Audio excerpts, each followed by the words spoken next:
Mga kapuso, daghan na ang midaog og 100,000 pesos sa nagpadayong Kapuso Bigay Premyo Panalo Season 8.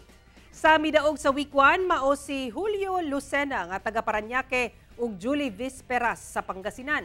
Sa week 2 sila Mary May naroon sa Urdaneta City ug Perpetual Tubil sa Bacolod. Sa week 3 sila Efren Eulogio Sr. nga taga Davao City ug Agnes Tuala nga taga Iloilo. Ug sa week 4 sila Victoria Cabrera sa Manila ug Perla Paramio sa Pangasinan. Mga kapuso, basin ka muna ang sunod nga mudaog busa padala na sa inyong entries kutob February 2. Doon na say tsansang mudaog og 1 million pesos cash sa Grand Draw. Paimangno lang mag-igmat sa fake news, fake Facebook account ug scam test.